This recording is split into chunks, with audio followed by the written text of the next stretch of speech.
Marian García, más conocida también como Boticaria García, y vamos a hablar de su último libro, Tu cerebro tiene hambre, que lo tengo por aquí. Así que quiero que me cuentes cómo surge este proyecto. La idea de este libro es que es un libro de autoconocimiento de nuestro cuerpo. Ahora que está de moda el autoconocimiento de la mente en psicología y cómo gestionar nuestras emociones, nuestra conducta, pues también tener un autoconocimiento de cómo podemos gestionar nuestra grasa, que es lo que queremos hacer muchas veces y no sabemos cómo. Si no sabemos cómo funciona nuestra tripa, nuestros adipocitos, nuestra microbiota, pues es muy difícil que podamos llegar a buen puerto. Y además, el objetivo también es sumar al eje intestino-cerebro del que se habla muchísimo, la microbiota, su influencia con la mente, sumarle el músculo. Porque ese eje realmente es el eje intestino-cerebro-músculo. ¿Qué puede hacer el músculo con nosotros y por qué realmente cuando no lo incorporamos es muy difícil realmente que consigamos ese objetivo de perder grasa y ganar salud? Bueno, yo creo que muchas veces comemos así por impulso, ¿no? Y tengo hambre, pero en realidad tenemos hambre de verdad, lo necesitamos, es lo que dices, que hay que incorporar también a hacer ejercicio, sentirnos llenos de otra manera, ¿no? No sé cómo lo ves tú. Bueno, realmente el hambre es el hambre de la hora de comer, el que realmente se liberan hormonas desde el estómago, la hormona grelina que te dice come, y desde el adipocito, desde la célula grasa, cuando ya hemos comido suficiente, uno que te dice, ya estás saciado, ya va siendo hora de que pares. Ese es el hambre normal que tenemos todos. El problema es que tenemos el hambre emocional, que es el hambre del estrés también, sí, que nos hace querer comer más y sobre todo alimentos que nos vayan a generar esa sensación gratificante que no tenemos y que la buscamos en los alimentos. El hambre ambiental, que es el que nos hace comer, porque como el perro de Pavlov queremos comer lo que se está comiendo el otro. El hambre hormonal, que es el hambre del adipocito, de la célula grasa, cuando está muy ensanchado, cuando hay muchos adipocitos y como en un concierto estás apretujado y no respiras bien, eso pasa cuando hay un exceso de grasa, ese adipocito en las señales de hambre y saciedad las manda mal, manda más hambre y menos saciedad. Fíjate la pescadilla que se muerde la cola, tienes más grasa y encima tienes más hambre. Y luego el hambre Dragon Khan, que es la montaña rusa de como azúcar, tengo un pico, baja la glucosa y como baja la glucosa, entonces mi cuerpo me pide más glucosa para reequilibrar, ¿no? El cuerpo busca el equilibrio. Entonces, tú fíjate, si sumamos el hambre emocional, el hambre ambiental, el hambre hormonal y el hambre Dragon Khan, ¿con qué nos encontramos? Podemos tener todas a la vez.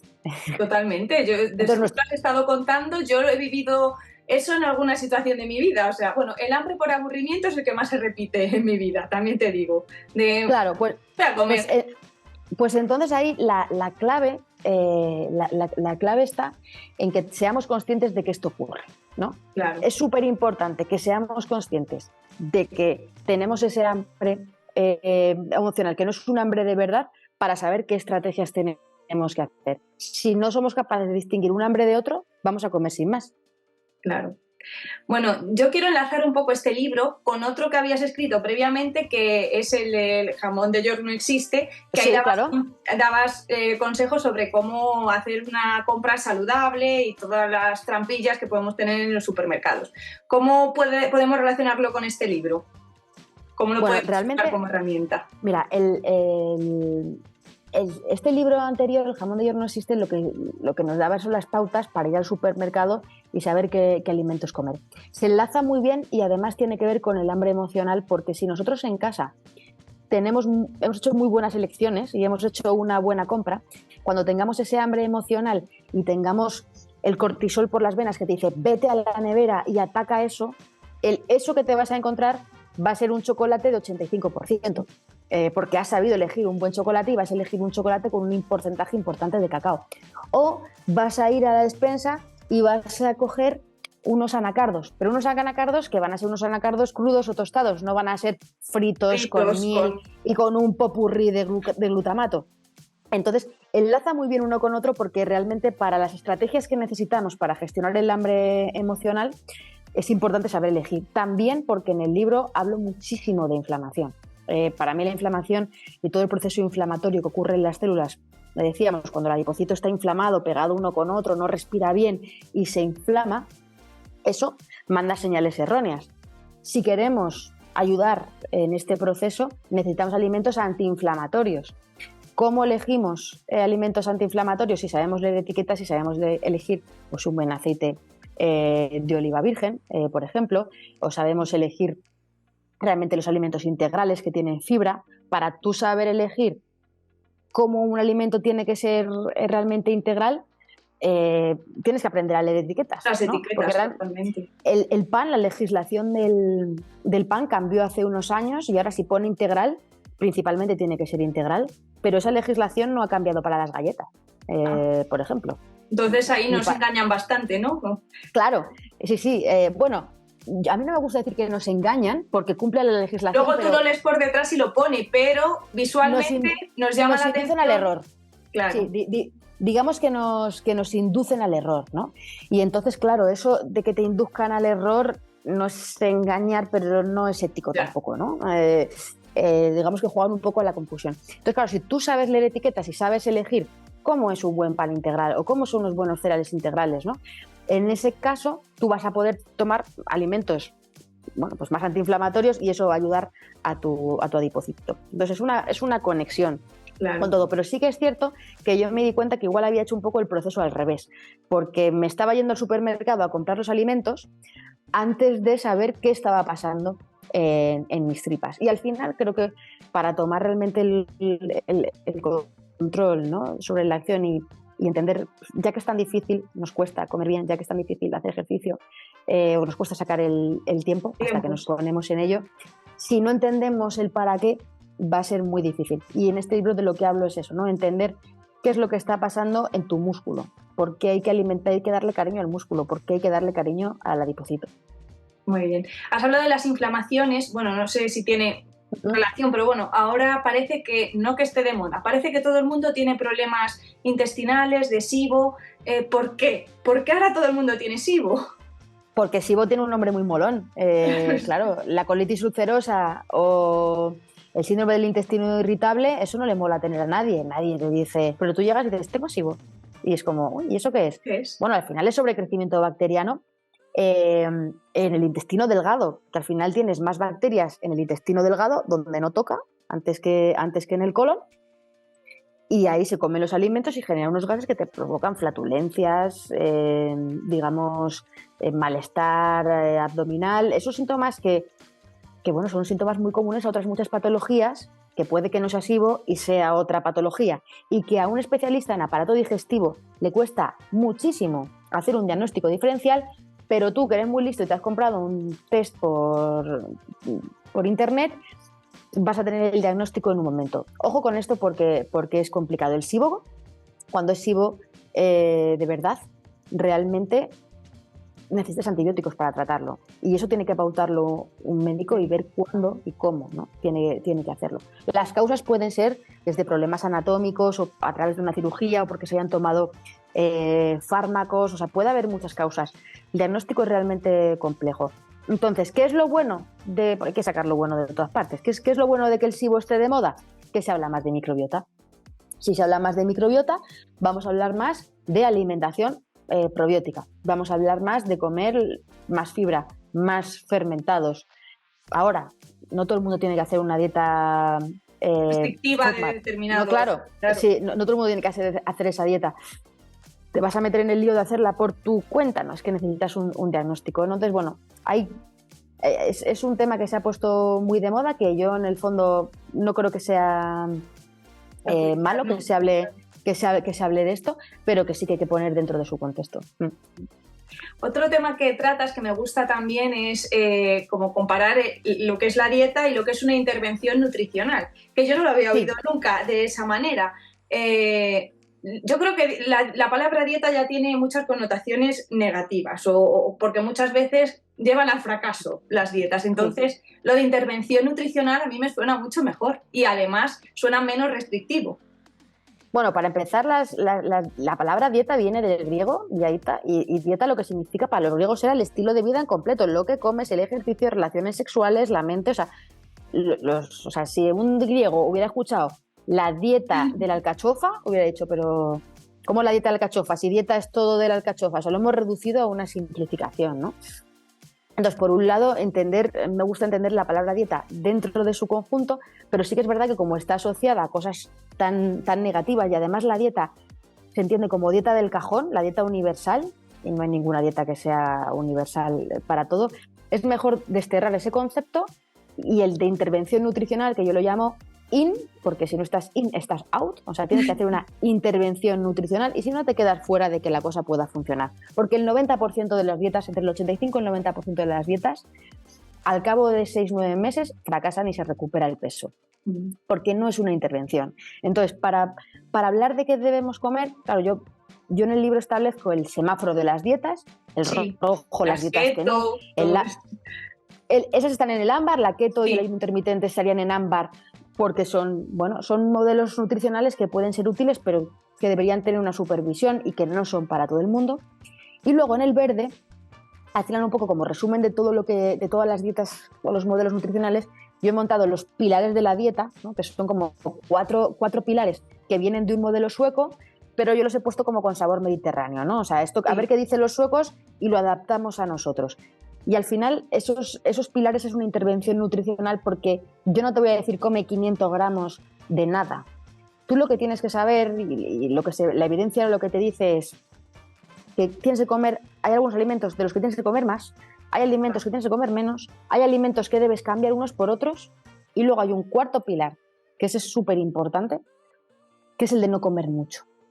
No comer mucho es muy polémico, porque claro, entras en conflicto de, oye, no te obsesiones con no comer. Una cosa es no obsesionarte con no comer y entrar en trastornos de la conducta alimentaria, no estamos hablando de eso, de una restricción, sino estamos hablando de que el mundo nos lleva a comer más de lo que comíamos antes porque las raciones son más grandes, porque los alimentos son más palatables, porque a nuestros abuelos no se les hubiera ocurrido que una ensalada lleva azúcar. Y tú vas ahora mismo a cualquier restaurante de cadena rápida y la ensalada lo que lleva es vinagre de Módena que lleva azúcar o la salsa de miel y mostaza. Es decir, el azúcar una ensalada es saludable, pero comemos ensaladas que realmente son aberraciones. Es peor, muchas veces ves las ensaladas de algunos sitios, es peor que una hamburguesa. Que al final tienes un filete, un tomate, un queso y un pan, pero lo otro de repente, unos bacons, unas cebollas caramelizadas, unas salsas... Tostes fritos y... Exactamente, ¿no? Entonces, un queso derretido por encima de la... Ese tipo de cuestiones es importante, ¿no? Tener en cuenta que como las raciones han aumentado de tamaño y como son más palatables, vamos a comer más y lo que nos pide el cuarto pilar es no comas demasiado. Y no comer demasiado es llena el tanque al 80% aproximadamente. ¿Y esto qué quiere decir? Pues que cuando te dejas el hueco para el postre, pues te dejes ese hueco para el postre, pero al final no te comas el postre, no te comas todo el postre, ¿no? Y te pidas una infusión y acabes saciado teniendo al final, bueno, pues una ingesta... la vida no está obviamente para contar calorías, pero las calorías cuentan. O sea, es innegable y la evidencia nos dice que si tú lo que quieres es perder peso, necesitas que haya un déficit calórico.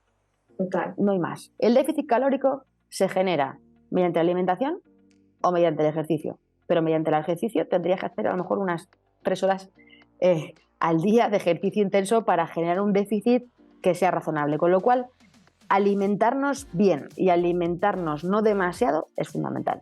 Vale. Bueno, tú hablas de que hay otras variables que no dependen de nosotros que también son importantes. A ver, está bien, pues eso, hacer deporte, tener una dieta saludable, pero los genes pueden jugar en nuestra contra. En cierto modo, yo creo, depende de cómo seas, ¿no? Bueno, claro, la genética puede influir entre un 40 y un 70%. Es una horquilla bastante grande, pero se suele decir que los genes cargan la pistola y los hábitos disparan el gatillo. Que esté en nuestros genes escrito no significa que eso se vaya, no es una profecía autocumplida, ¿no? Realmente tenemos decisión. Pero sí que es verdad que hay genes que influyen en cómo almacenamos la grasa, en que almacenemos más grasa y dónde. Y hay genes que influyen en que tengamos más hambre, incluso. Hay un tipo de genes que influye en que tengamos más ganas de comer. Hay genes que influyen en la termogénesis, es decir, en que quememos más o menos. Lo típico que se dice es que mi metabolismo, bueno, pues... Sí. Y sin embargo, la alimentación y nuestros hábitos influyen en que esos genes se expresen o no. O sea, es decir, eso está ahí, en la pistola está esa bala, pero igual no se dispara. Si tú tienes unos hábitos, tienes esa intervención nutricional sigues los pilares de la dieta y haces un ejercicio físico adecuado, es posible que eso no se exprese. Entonces, eso es importante saberlo, ¿no? Porque realmente, bueno, influye, pero seguimos teniendo capacidad de decisión y eso es muy buena noticia. Claro, luego también hay otras variables como la desigualdad económica que también nos puede afectar a la hora de hacer la compra, ¿no? En la cesta. Entonces, ¿cómo conseguimos ahí el equilibrio entre tantas cosas? Están las que dependen de nosotros y las que no. Yo tuve un proyecto hace 2 años con el Ministerio de Consumo y lanzamos un recetario gratuito que tiene más de 1 millón de descargas y yo animo a la gente a que se lo descargue porque son recetas baratas, rápidas y saludables. Al final sabemos que en las familias más desfavorecidas el porcentaje de sobrepeso y obesidad es mayor. Especialmente esto ocurre en los niños. No es que comer sano sea muy caro, pero comer mal es muy barato. Realmente tú vas a elegir entre la frutería y una bolsa de magdalenas y te sale mucho más barato comer bollería industrial que comer frutas y verduras, ¿no? Y de esto hablo en el último capítulo del libro, cómo la desigualdad y cómo la pobreza está asociada a la obesidad. Y esto es algo en lo que, claro, ¿hasta dónde llega tu fuerza de voluntad si realmente no tienes recursos, ¿no? Entonces, bueno, hay muchas cuestiones que es nuestro entorno, al final, todo lo que nos rodea e incluso también cómo la vida ahora mismo es más sedentaria y las personas a lo mejor que no tienen una ocupación, están sedentarias, que no tienen esa motivación, están más predispuestas a echarse en los brazos de los alimentos ultraprocesados porque además son más baratos. Y eso es una cuestión que tenemos que intervenir como sociedad, no es solo una cuestión del individuo. Por eso la obesidad se ha multiplicado por 3 en los últimos 50 años. No porque tú no tengas fuerza de voluntad, sino porque realmente también nos están empujando, ¿no? Como la sociedad ha cambiado hacia un sistema que nos lleva a comer peor y a movernos menos. Totalmente. Y hablando de movernos, a mí me gusta mucho cómo te refieres al ejercicio físico con tris, tras, cucutras. Sí. Me parece una manera divertida, ¿no?, de acercarnos al deporte. O sea que... A ver, yo quería que fuera una manera divertida y sobre todo, además de divertida, que fuera rápida, porque lo que no tenemos es tiempo. Entonces, claro, yo no le voy a pedir a la gente que, igual que nunca le he pedido a la gente que se ponga a hacer un potaje desde por la mañana con el puchero encendido, sino, oye, mira, coge el bote de lentejas de bote y luego echas en Eso es, y lo mezclas con esto y con esto. La patata también te viene precocida si quieres y la zanahoria también la tienes precocida. ¡Bum! Y lo calientas y a comer. O coge brócoli de bolsa, ni siquiera, y lo metes en las bolsas que vienen. De micro. Que no es lo ideal, pero lo puedes usar. Pues si yo llevo muchos años hablando de la alimentación desde el punto de vista práctico, vamos a hacer el ejercicio desde el punto de vista práctico. Entonces el tris, tras y el cucutras, primero es que lo puedes hacer en un tris, en muy poco tiempo. Y tris significa tren inferior y tren superior. ¿Qué ejercicios puedo hacer en 10-15 minutos? O sea, no estoy diciendo apúntate a un gimnasio, busca un preparador fijo. No, ponte en tu casa, en calzoncillos, en pijama, ponte las mallas y estás un poco más mono.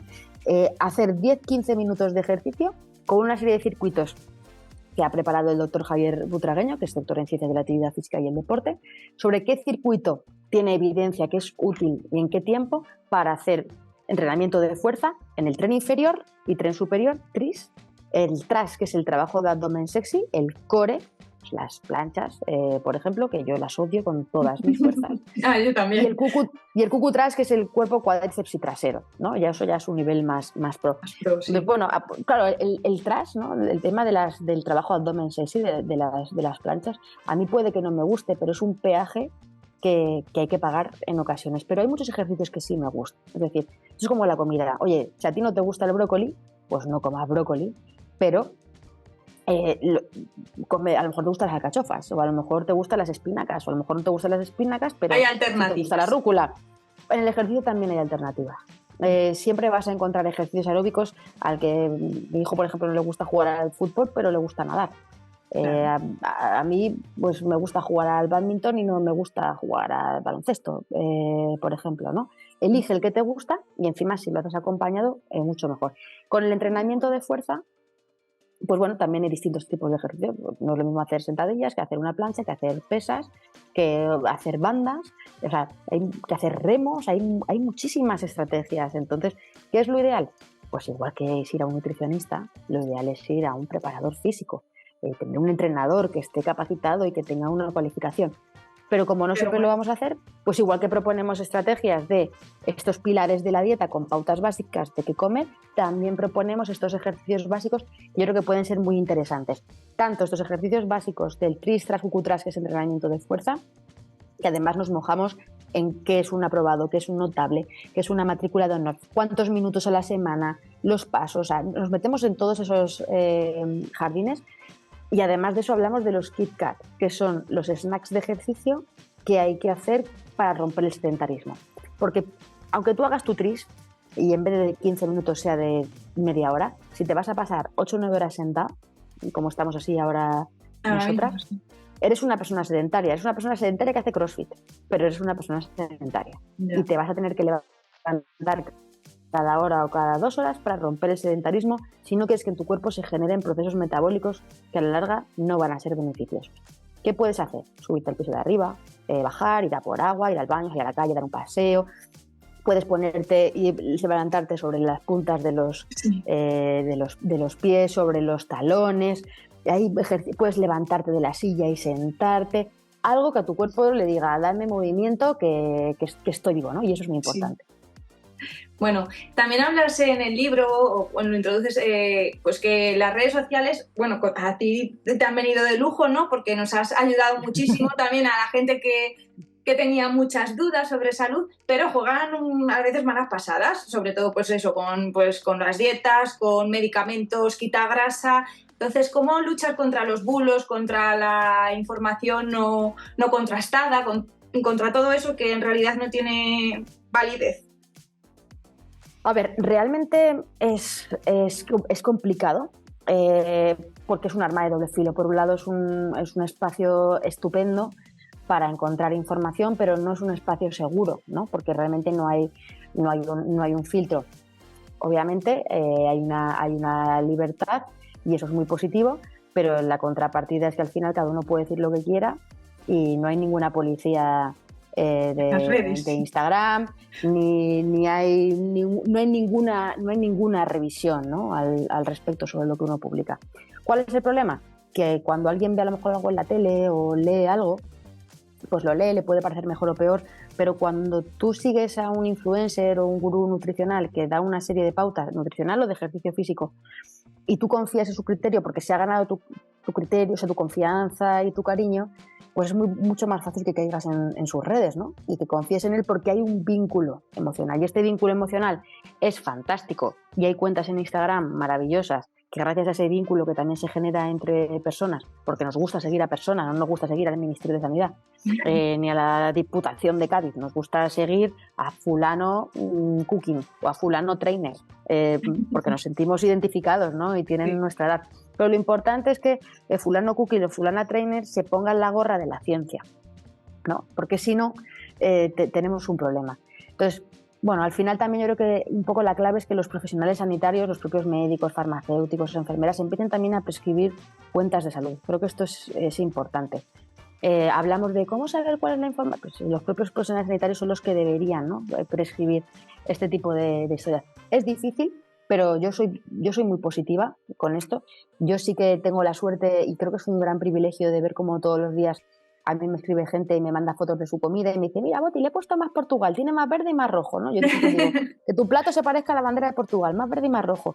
Y es muy reconfortante ver cómo alguien te escribe y te dice que está comiendo, vida, ¿no?, que lo está aplicando, o gente que desde el supermercado me manda una etiqueta y me dice, mira, este jamón no es este otro jamón. O lo que espero que pueda pasar ahora, que es gente que me manda un mensaje por las mañanas y me diga, mira, acabo de hacer mi tris, he hecho 12 minutos, pero mira, aquí estoy churretosa, horrible, pero ya lo tenemos hecho el tris para todo el día. Pues esa es la idea. O que alguien me diga, oye, tenía hambre emocional, pero o sea, de repente me di cuenta que me moría de hambre, pero no tenía por qué comer, y entonces cogí y me fui a dar un paseo, cogí, llamé a mi prima, cogí, hice no sé qué. Esa es un poco la idea.